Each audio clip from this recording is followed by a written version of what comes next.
नमस्कार, 9 की खबर देख रहे हैं आप और मैं आपके साथ रंजना रावत। बुलेटिन की शुरुआत बड़ी खबर के साथ करेंगे और बड़ी खबर मोतिहारी से सामने आ रही है, जहां हाई स्कूल के शिक्षक को अपराधियों ने गोली मारी है। शिक्षक की हालत गंभीर बताई जा रही है, जिनका इलाज अस्पताल में जारी है। तो ये बड़ी खबर आपको मोतिहारी से बता रहे हैं, जहां हाई स्कूल के शिक्षक को अपराधियों ने गोली मारी है। और अधिक अपडेट के साथ संवाददाता मुकेश हमारे साथ फोन लाइन पर जुड़ गए। मुकेश, किन वजहों से अपराधियों ने शिक्षक को गोली मारी है, क्या कुछ जानकारी? जी रंजना, बता दूं कि यह घटना अभी सुबह में हुई है और जब जो शिक्षक है, हाई स्कूल के शिक्षक है, अपने पत्नी शिक्षक जो मिडिल स्कूल के शिक्षिका है, उनको छोड़ कर स्कूल छोड़ करके और अपने स्कूल जा रहे थे। इसी बीच में पहुनुआ पुल के पास में अपराधी थे जिन्होंने बाइक से इनका पीछा किया है और बाइक से पीछा करने वाले गोली मारी है। पेट में गोली लगी है और इनकी हालत गंभीर है। स्थानीय लोगों ने इनको तुरंत उठा करके और मोतिहारी के एक निजी अस्पताल में भर्ती कराया है, जहां डॉक्टर इनका इलाज कर रहे हैं। खतरे से बाहर बताए जा रहे हैं। अब इनका इलाज किया जा रहा है। पेट में गोली लगी है और इनके परिजन भी वहां पहुंच गए हैं। परिजनों से हमारी बात हुई है। परिजनों ने कहा है कि पूर्व से कोई ऐसी किसी से कोई दुश्मनी या कोई अदावत नहीं थी, लेकिन किसने गोली मारी, क्या मारी, यह बताने में सक्षम है। और अब तक कोई जानकारी नहीं मिल सकी है कि क्यों गोली मारी गई, लेकिन अब पुलिस इस मामले में जांच में जुटी है और जांच के बाद ही स्पष्ट हो पाएगा कि क्या मामला है। जी रंजना। चलिए मुकेश, तमाम जानकारियों के लिए बहुत बहुत शुक्रिया। बढ़ते आगे, और इधर भोजपुर में अपराधियों ने मंगलवार को कुछ ही घंटों के भीतर ताबड़तोड़ गोलियां बरसाकर 2 लोगों की हत्या कर दी और एक बच्चे को भी जख्मी कर दिया। जिले के गजराज जंग ओपी इलाके में मंगलवार शाम एक युवक की हत्या और एक बच्चे को गोली मारने की घटना। वहीं भोजपुर पुलिस अभी उभर भी नहीं पाई थी इस मामले में कि बदमाशों ने एक महिला की गोली मारकर हत्या कर दी। चरपोखरी में कोयल गांव में मंगलवार देर रात घटी इस घटना का कारण अब तक स्पष्ट नहीं हो पाया है। घटना उस वक्त घटी जब महिला अपने घर से गांव ही बधार जा रही थी, तभी पहले से घात लगाए अपराधियों ने उसकी गोली मारकर हत्या कर दी और मौके से फरार हो गए। कोयल गांव निवासी जयराम कुमार की 23 साल की पत्नी पूनम देवी के तौर पर उसकी पहचान हुई है। चरपोखरी थाने की पुलिस इस घटना की छानबीन में फिलहाल जुटी हुई है।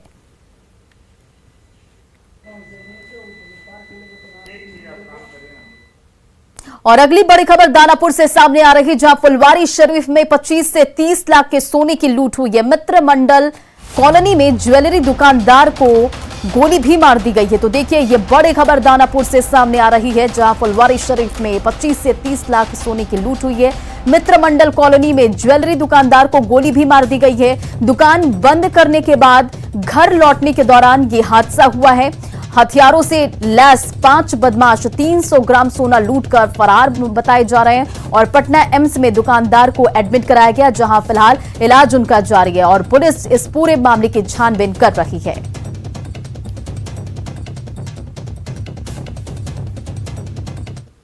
और बड़ी खबर पटना से, जहां साइबर अपराधियों की जालसाजी का खुलासा हुआ है। आपको बताते चले कि राजीव नगर में अंबेडकर पथ के पास मकान में छापेमारी की गई। ऑनलाइन सर्विसेज में रिटेलर बनाने का झांसा देते थे और साइबर अपराधी फैजान अहमद, इस पूरे मामले में उनकी गिरफ्तारी हुई है। मोबाइल, लैपटॉप और कई दस्तावेज भी बरामद किए गए। तो ये बड़ी खबर आपको बता रहे हैं पटना से, जहां साइबर अपराधियों की जालसाजी का खुलासा हुआ है। इस पूरे मामले में एक की गिरफ्तारी भी हुई है, जहां से मोबाइल, लैपटॉप और कई दस्तावेज बरामद किए गए हैं। और अगली बड़ी खबर वैशाली से, जहां 50 लाख रुपए की विदेशी शराब बरामद की गई है। खुदाई के दौरान 27 कार्टन शराब बरामद की गई है। पिकअप वैन से 500 कार्टन शराब जब्त की गई है। तो देखिए, यह बड़ी खबर इस वक्त की वैशाली से, जहां 50 लाख रुपए की विदेशी शराब बरामद की गई है। खुदाई के दौरान 27 कार्टन शराब जब्त की गई। वहीं पिकअप वैन से 500 कार्टन शराब जब्त की गई। जास पड़हा गांव में जमीन के अंदर शराब बरामद की गई है। वहीं ताजपुर रोड में शराब लदे पिकअप वैन को भी पकड़ा गया। 2 जगहों पर पुलिस और उत्पाद विभाग ने यह पूरी कार्रवाई की है।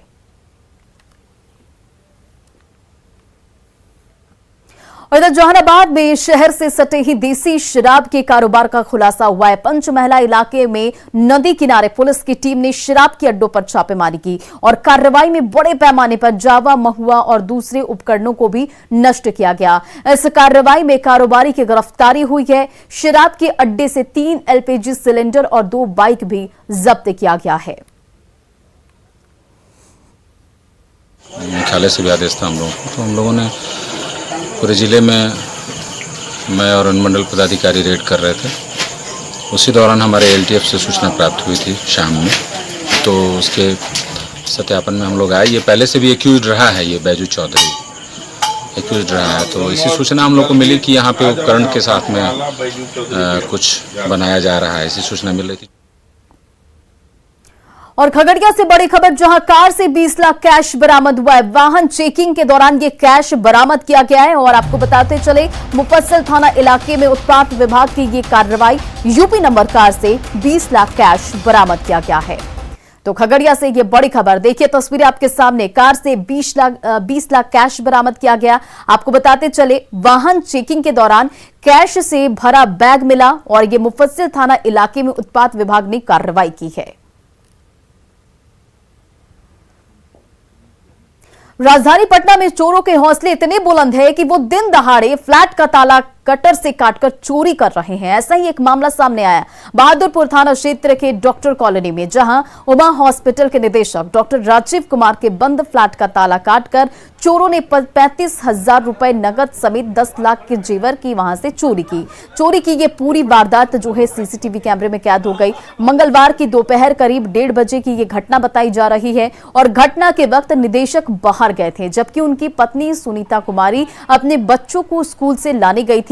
करीब आधे घंटे तक चोरों ने उनके बंद फ्लैट को खंगाला। 3 बजे के आसपास जब पत्नी बच्चों को लेकर घर आई तो मुख्य दरवाजे का ताला कटा हुआ मिला और कमरे में डिब्बों में रखे जेवरात भी जो थे वो गायब मिले। चोरी की ये पूरी वारदात CCTV कैमरे में कैद हो गई है, जो आप इस वक्त अपनी स्क्रीन पर देख पा रहे हैं।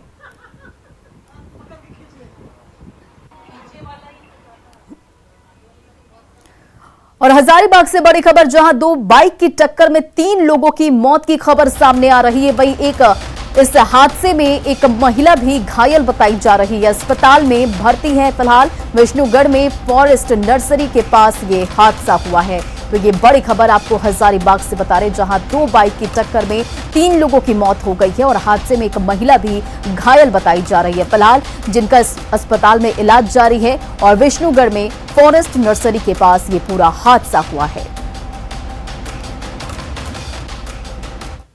इधर झारखंड में आयोजित 34वें नेशनल गेम्स घोटाले की जांच अब CBI करेगी। झारखंड हाईकोर्ट ने CBI जांच को लेकर आदेश जारी कर दिया है। दरअसल नेशनल गेम्स को लेकर खेलगांव में बने मेगा स्पोर्ट्स कॉम्प्लेक्स से लेकर खेल सामग्री तक की खरीद में गड़बड़ी की बात सामने आई थी, जिसको लेकर इस मामले की जांच ACB को सौंप दी गई थी। लेकिन लंबे समय तक चली जांच के बावजूद कुछ भी निकलकर सामने नहीं आ रहा था। ऐसे में झारखंड हाईकोर्ट ने अब CBI को यह पूरा मामला सौंप दिया है। इस पूरे मुद्दे पर याचिकाकर्ता पंकज यादव से बातचीत की न्यूज 18 के संवाददाता संजय कुमार सिन्हा ने। राष्ट्रीय खेल घोटाला की जांच अब CBI करेगी। सोमवार को झारखंड हाईकोर्ट ने इस संबंध अपना फैसला सुना दिया। हमारे साथ है पंकज यादव जी, जो एक महत्वपूर्ण याचिकाकर्ता है और इन्हीं की याचिका पर हाईकोर्ट ने आदेश दिया है CBI की जांच कराने का। पंकज जी, ये जो आदेश हुआ है, इसके पीछे मेन कंटेंट क्या था, बेस क्या था? देखिए, एक्चुअली पिछले 10 साल से जो है ACB इस मामले की जांच कर रही थी और ACB की जो गति थी बहुत धीमी थी और उसमें कुछ सिलेक्टेड लोगों को ही पकड़ा जा रहा था, उनसे पूछताछ की जा रही थी। हमारे माननीय न्यायालय में यही मांग थी कि CBI जल्द से जल्द इस मामले का उद्भेदन करे और ये काम CBI ही कर सकती है, क्योंकि इंटर स्टेट का मामला है। आरोपी बाहर से हैं, झारखंड से बाहर से हैं, अलग अलग राज्यों से हैं और इस हमारी मांग पे CBI ने माननीय न्यायालय ने मोहर लगाया और CBI को जांच का आदेश दिए।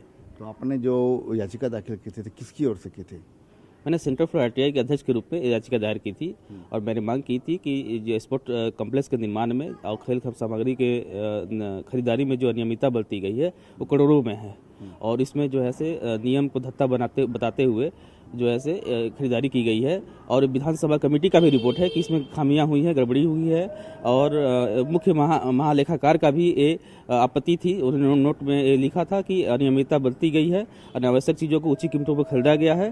तो इन पूरे पहलू को ध्यान रखते हुए हमने माननीय न्यायालय के समक्ष याचिका दायर करके इसकी मांग सीबीआई से करवाने की हमने मांग की थी। अच्छा, दो चीज़ें थी, एक तो जितने में मेगा स्पोर्ट्स कॉम्प्लेक्स बना था और एक ये खेल सामग्री खरीदी गई थी, तो क्या घोटाला दोनों में आपने बात उठाया? बिल्कुल बिल्कुल। खेल सामग्री के खरीदारी में चूंकि ऊंची कीमतें पर सामग्री खरीदी गई थी और अनावश्यक सामग्री खरीदी गई थी, खेल सामग्री खरीदी गई थी। स्पोर्ट्स कॉम्प्लेक्स के निर्माण में भी बहुत अनियमितता बरती गई थी। अब सबसे बड़ी क्योंकि खेल सामग्री में मात्र 28 करोड़ 36 लाख रुपए की अनियमितता बरती गई। लेकिन जो स्पोर्ट्स कॉम्प्लेक्स का निर्माण है, जो खेलगांव में बनाया गया था, धनबाद में बनाया गया था, उनमें करीब 300 करोड़ से अधिक रुपए की बंदरबाट की गई है। उसमें अपने लोगों को ठेका दिया गया है और थर्ड क्लास के क्वालिटी का उपयोग किया गया है। तो कुल मिला के पूरा राष्ट्रीय खेल घोटाला ही जो है से भ्रष्टाचारियों के बलि चढ़ गया। तो जाहिर है कि अब जब मामले की जांच सीबीआई करेगी तो उसकी जो परत दर परत है लोगों के सामने आएगी। कैमरामैन संजीत तिवारी के साथ संजय कुमार सिन्हा, न्यूज़ 18 रांची। और झारखंड के देवघर में हुए रोपवे हादसे में फंसे दरभंगा के एक ही परिवार के 4 लोगों को घर जो है वो सकुशल पहुंचा दिया गया और इसके बाद भी उनके चेहरे पर मौत का खौफ साफ नजर आ रहा है। रोपवे से सकुशल बचाए गए परिवार के सदस्यों ने सेना, एनडीआरएफ और रेस्क्यू टीम के साथ साथ स्थानीय लोगों को भी धन्यवाद कहा है। हादसे में फंसे रमन ने कहा कि वहां के हालात को बयां करते हुए उन्होंने कहा कि सेना ने हमारी जिंदगी को खत्म होने से बचा लिया, जिससे उन्हें और उनके परिवार को नई जिंदगी मिली है। वहाँ पर जब हम लोग को 25 झटका जब ट्रॉली को लगा, तब हम लोग तो निराश हो गए थे जीवन से कि अब हम लोग का जीवन अंत है। परंतु 25 झटका के बाद जब ट्रॉली अस्थिर हुआ, तब ये पाए कि हमारी ट्रॉली रूप पर लटकी हुई है ना। उसके बाद हम लोग को जान में जान आया कि हम लोग नीचे नहीं गिरे हैं, रूप पर ही हैं।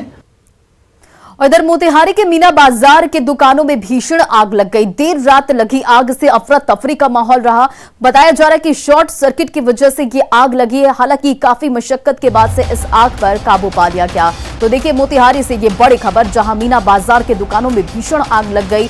देर रात तक आग लगी और आग की वजह से अफरा तफरी का माहौल रहा। ये तस्वीरें आपके सामने। आपको बताते चले कि शॉर्ट सर्किट की वजह से आग लगने की आशंका बताई गई है और आग पर काफी मशक्कत के बाद काबू पा लिया गया।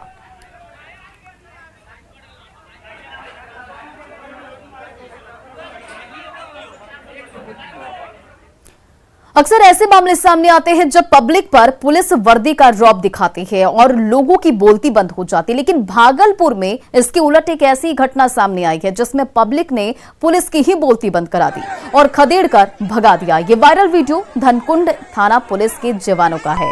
बताया जा रहा है कि संघौला जगदीशपुर मार्ग के कमालपुर गांव में पुलिस बड़ी गाड़ियों से वसूली कर रही थी और वसूली करते करते भागलपुर के संघौला थाना क्षेत्र के कमालपुर गांव पहुंच गई, जिससे देख स्थानीय लोग भड़क गए और जिसके बाद ग्रामीणों ने पुलिस की गाड़ी रोकवाकर जवानों की जमकर उसे खरी खोटी सुनाई और इस दौरान पुलिस के जवान बेबस बने गाड़ी में ही बैठे रहे। बाद में एक पुलिस अधिकारी ने लोगों से काफी गुजारिश की, जिसके बाद लोगों ने वसूली को लेकर चेतावनी देते हुए पुलिसकर्मियों को वहां से जाने को कहा। और इधर समस्तीपुर में चैती दुर्गा पूजा के दौरान आग लगने का वीडियो वायरल हो रहा है। वीडियो दुधपुरा चैती दुर्गा मंदिर का बताया जा रहा है, जहां पूजा के बाद आरती के दौरान एक महिला के आंचल में आग लग गई और आग की लपटें तेज होने लगी, लेकिन वहां मौजूद श्रद्धालुओं ने आग पर काबू पा लिया और महिला को जलने से बचा लिया।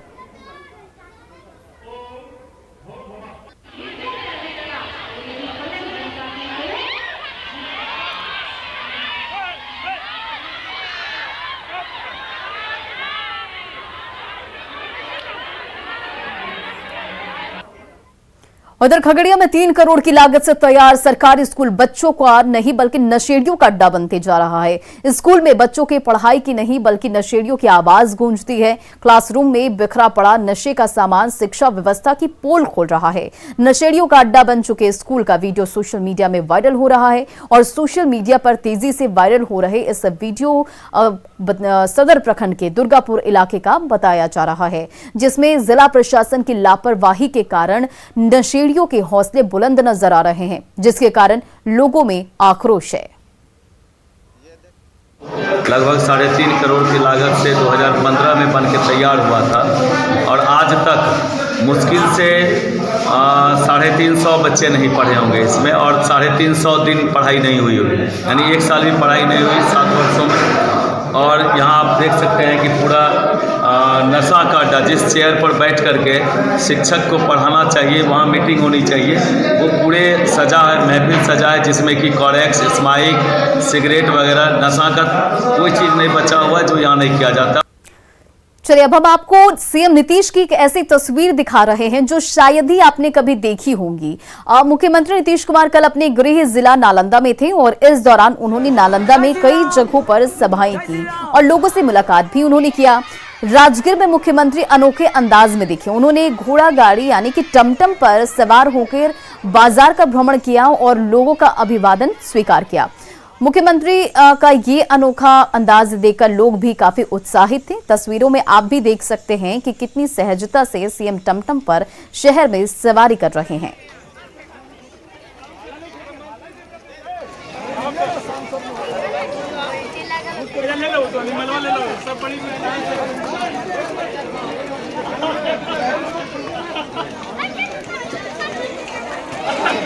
तो देखिए नालंदा में कल दौरे पर थे मुख्यमंत्री नीतीश कुमार और कई जगहों पर उन्होंने सभाएं भी की और मुलाकात भी की, लेकिन ये राजगीर की तस्वीर आपको दिखा रहे हैं जहां मुख्यमंत्री नीतीश कुमार एक अनोखे अंदाज में नजर आए। जब कहीं भी भोजपुरी गीतों का जिक्र होता है तो शारदा सिन्हा का नाम आना लाजमी हो जाता है। बिहार कोकिला के नाम से विख्यात शारदा सिन्हा ने गोपालगंज के थावे महोत्सव में समा बांध दिया। छठ की पारंपरिक गीत और शादी विवाह के मौके पर गाए जाने वाले संस्कार गीतों की प्रस्तुति दी। और वहीं थावे महोत्सव में शारदा सिन्हा ने पारंपरिक लोक गीतों की प्रस्तुति कर सबका मन भी मोह लिया। महोत्सव में लोगों को झूमने पर मजबूर कर दिया।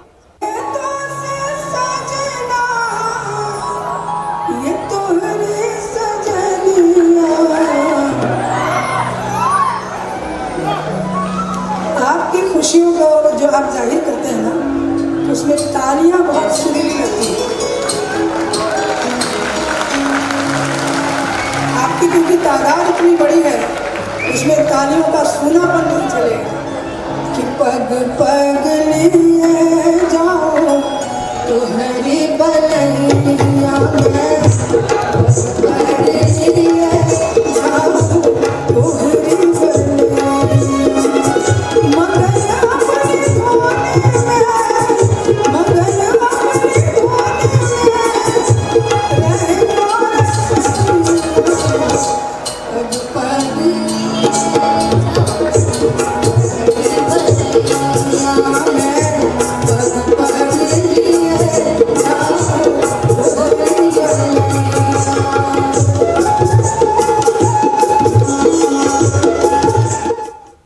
उधर रोहतास के डेहरी में हनुमान महोत्सव का आयोजन किया गया, जहां भोजपुरी सिंगर कल्पना पटवारी ने अपने गीतों से महोत्सव में मौजूद लोगों को झूमने पर मजबूर कर दिया।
रोशिनी घोषरते तनुजनि रोशिनी दितिसुत रोशिनी सुरमत शोषिनी सिंधुसुते जय जय हे महिषासुरमर्दिनी रम्यकपर्दिनी शैलसुते।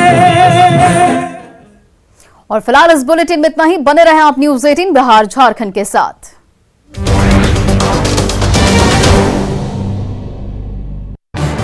इस न्यूज हेडलाइंस के